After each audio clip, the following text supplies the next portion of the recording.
Pour Koumel FM, dans un instant, le journal.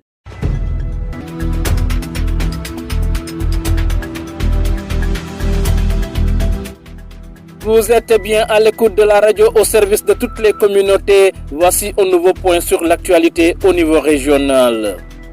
Au sommaire de cette principale édition d'information, privés de structures de santé, d'eau potable et d'électricité, les habitants de Sanobalante dénoncent leurs difficiles conditions de vie et interpellent les nouvelles autorités. Diabanti, le premier forum communal, trace la voie d'un développement concerté et des actions concrètes. Sédiou, absente du nouveau gouvernement, la coalition Diomaye Président exprime son amertume tout en réaffirmant son engagement à accompagner le chef de l'État dans la mise en œuvre de son projet pour un Sénégal prospère. Kolda, forte mobilisation autour d'Abdoulaye Bibi Baldé à l'occasion de la deuxième édition du Sargal, marquée par des appels à l'unité et à l'engagement en faveur du développement du Fouladou. Également dans ce journal, le résumé de l'actualité des sports. Le journal avec Younous Baro. Sidou Keita est toujours à la technique. À Sanobalante, les populations vivent dans des conditions difficiles dans ce village de la commune de Yarambalante, situé à moins d'1 kilomètre de la frontière avec la Guinée-Bissau. Il n'existe ni structure de santé, ni réseau d'électricité, encore moins d'accès à l'eau potable. Selon les habitants, cette situation favorise non seulement l'insécurité grandissante, mais freine également le développement socio-économique de la localité. Il lance ainsi un appel aux nouvelles autorités pour une prise en charge de leurs préoccupations. Écoutons Keba Mansali, président du comité de développement de Sanobalante. Ici, vraiment, nous sommes confrontés au problème de l'électricité, de l'eau et puis du poste de santé que le gouvernement avait promis qu'il va nous construire. Jusqu'ici, nous sommes là à l'attente, mais pas de résultat. Les conséquences de l'absence de l'électricité, comme nous sommes dans la zone frontalière, là, on est dans l'insécurité. Tu vois, ici, on est menacé au bord des bétails. Il n'y a pas de lumière, il n'y a pas de courant. Pendant la nuit, les hommes qui viennent, en tout cas, arracher nos moutons ou bien nos chefs, ils ont la possibilité parce qu'il n'y a pas de l'électricité. Tout est sombre. L'accès est facile aux voleurs. C'est pourquoi maintenant, vraiment, on veut que l'électricité vraiment soit là pour empêcher aux voleurs de rentrer dans la zone. Les conséquences de l'absence de sécurité de santé, nos femmes qui tombent enceintes, quand la femme est à terme d'accouchement, maintenant, vous voyez les difficultés qui sont là. Les femmes souffrent énormément parce que nous sommes à 7 km de famine. Vous voyez, c'est pourquoi vraiment nous sollicitons au gouvernement, en tout cas, de faire l'effort d'installer ce poste de santé. Et en plus, nous sommes à la frontière. En tout cas, le poste de santé peut aussi régler beaucoup de problèmes entre le Sénégal et la Guinée. L'accès aussi est très mal parce qu'il y a seulement une route principale. Ça, c'est insuffisant. Alors, nous avons des pistes de production qui doivent vraiment être faites, telles que la piste de production qui nous vient de Sakiou, d'autres nous viennent de Samine et Sinkap. Nous sollicitons au gouvernement de nous faire ces pistes de production pour vraiment faciliter le va-et-vient et puis aussi nos produits que nous avons qui captent pendant la saison de pluie. Keba Mansali, président du comité de développement de Sanobalante, il revenait sur les difficultés que traverse leur village, des mots qui ont pour nom absence de structure de santé, d'électricité et le manque d'eau potable, entre autres. À Diabanti, le premier forum de développement de la commune s'est achevé à Saré-Manfou, une rencontre marquée par des échanges directs entre populations, autorités administratives et acteurs locaux sur les défis du développement communal. Le député Insa Danfa, présent à la rencontre, a promis de soutenir les initiatives visant à améliorer les conditions de vie des habitants. Compte rendu Abdou Koudous Bari. Les rideaux sont tombés sur la première édition du Forum pour le développement de la commune de Diambati. C'est la première fois qu'un cadre de concertation de cette envergure est organisé au cœur de la commune. Un forum pour briser l'isolement et faire entendre la base. Organisé à l'initiative des populations, le forum visait à briser l'isolement de la commune et à permettre aux communautés de s'adresser directement aux décideurs. Diambati reste enclavé 4 à 5 mois par en hivernage. Les 73 villages peinent à faire remonter leurs problèmes jusqu'aux autorités. Pendant 2 jours, le forum a servi de cadre d'expression aux chefs de village, à la jeunesse, aux femmes, aux services techniques. L'objectif, prioriser ensemble ce qui bloque le développement de toute la commune. 4 priorités sont ressorties: le désenclavement, l'accès à l'eau et à l'électricité, la santé, l'emploi des jeunes. Une forte mobilisation des autorités, la présence du député Insa Danfa et l'adjoint au sous-préfet de Diaroumé, du maire de Djambati, du SDDR, du service de l'élevage, de DER FJ et du personnel de santé a donné une légitimité politique et technique aux échanges. Le député Insa Danfa a promis d'apporter des réponses aux doléances qu'il juge légitimes, en particulier sur la réhabilitation de la route Touba-Morikunda-Boussimbalo et sur l'amélioration de l'offre de santé. Merci Abdou Khoudous Barry. La suite du journal, c'est dans un court instant. Vous écoutez les informations sur Poukoumel FM, la 106.0. Chapitre politique maintenant. À Sédhiou, les adeptes de la coalition Diomaye Président sont montés au créneau pour fustiger l'absence de la région au nouveau gouvernement.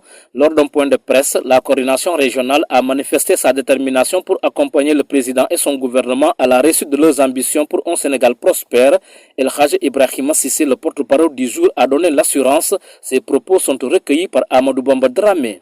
La coalition Diomaye Président de Sédhiou, après examen de la composition du gouvernement, constate avec regret l'absence de la région de Sédhiou dans ce nouvel attelage gouvernemental. Cette situation suscite des inquiétudes légitimes des responsables, des militants et des sympathisants de la coalition Diomaye Président et de toutes les populations de la région de Sédhiou.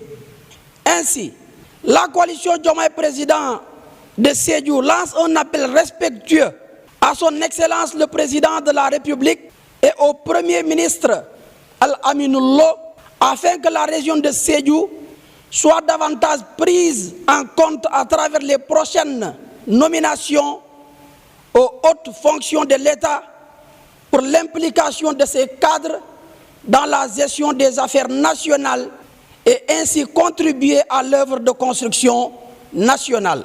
Au nom de la coalition Diomaye Président, toutes les populations du Pakao, du Boudjé, du Djassin, du département de Goudomp, de Bunkiling, formulent des prières pour la réussite de ce mandat de son Excellence Président de la République, Bassirou Diomaye Diakhar Faye.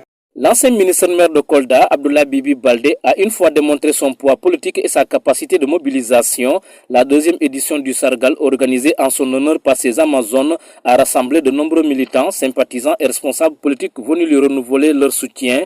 Placé sous le parrainage du maire de Kolda, Mamboy Diao, cette cérémonie a servi de cadre pour réaffirmer des engagements politiques, consolider les liens entre militants et lancer un appel à l'unité autour des enjeux de développement de la capitale du Fouladou, nous dit Ousmane Diak. La 2e édition du Sargal dédiée à Abdoulaye Bibi Baldé, ancien ministre-maire de la commune de Kolda, organisée par ses Amazones, a connu un franc succès. Une mobilisation qui traduit, selon les organisatrices, toute leur admiration, leur reconnaissance et leur fidélité à leur leader politique. Placé sous le signe de l'unité et de la reconnaissance, cette édition avait comme parrain Mamboy Diao, l'actuel maire de Kolda. Prenant la parole devant militants, sympathisants et invités, Abdoulaye Bibi Baldé est revenu sur le choix porté par les Amazones sur le maire de Kolda pour parrainer cette 2e édition. Parce que Amazon dit comme parrain, monsieur le maire Bibi, qu'est-ce que tu en penses? Bibi Mamboy, c'est le maire de Kolda, c'est mon nom, c'est le maire de Kolda. Vous ne pouvez pas trouver un meilleur parrain. Donc ça résume tout. Quand le parrain de Kolda, vous m'excusez du terme, d'abord c'est un sous-parrain, tant qu'on n'a pas le maire. Merci. Le maire, c'est l'incarnation de la population. Quant au parrain de cette 2e édition, venu répondre à l'invitation avec une forte délégation, le maire de Kolda a rendu un vibrant hommage aux Amazones pour leur engagement constant ainsi qu'à leur leader Abdoulaye Bibi Baldé, Mamboy Diao. Dans tous les combats d'Abdoulaye Bibi Baldé, vous étiez comme des garçons, prêts à vous donner vos vies pour lui. et j'étais là, j'étais le témoin de l'histoire. Ne reculez pas. Abdoulaye Bibi Baldé n'a à rougir du CV de personne. Il faut savoir rendre hommage aux meilleurs parmi les meilleurs. Tu n'as pas le droit de baisser les bras, mais ton envergure, ton empreinte, tu dois continuer à la laisser au niveau de Kolda, parce que les jeunes de Kolda ont besoin de modèles, de références, de personnes ressources qui permettent demain de penser et d'agir pour Kolda. Et tu fais partie de cela. Cette deuxième édition du Sargal Abdoulaye Bibi Baldé aura ainsi servi de cadre de retrouvailles politiques, mais également de démonstration de fidélité et de mobilisation autour de l'ancien ministre-maire de Kolda. Ousmane Diak, la voix du Fouladou. Mesdames, Messieurs, vous êtes à l'écoute de la principale édition d'information de Poukoumel FM. Dans quelques instants, place au sport. Poukoumel FM, le journal des sports.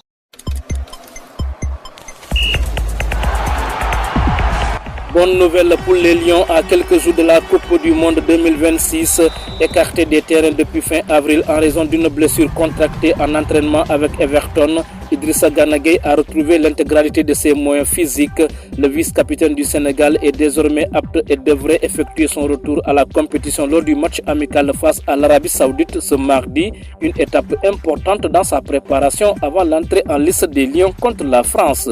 Et puis le Sénégal a terminé sa participation au 24e championnat d'Afrique senior d'escrime sur une note encourageante avec un total de 4 médailles remportées à Abidjan en Côte d'Ivoire, portées par la médaille d'argent de Noé Mandiougou, Robin Ofloré individuel masculin et 3 médailles de bronze décrochées dans les compétitions par équipe. La délégation sénégalaise confirme sa progression sur la chaîne continentale et quitte la capitale ivoirienne avec des résultats prometteurs pour l'avenir. Voilà, c'est l'essentiel à retenir en sport qui referme ce journal. Le rappel des titres.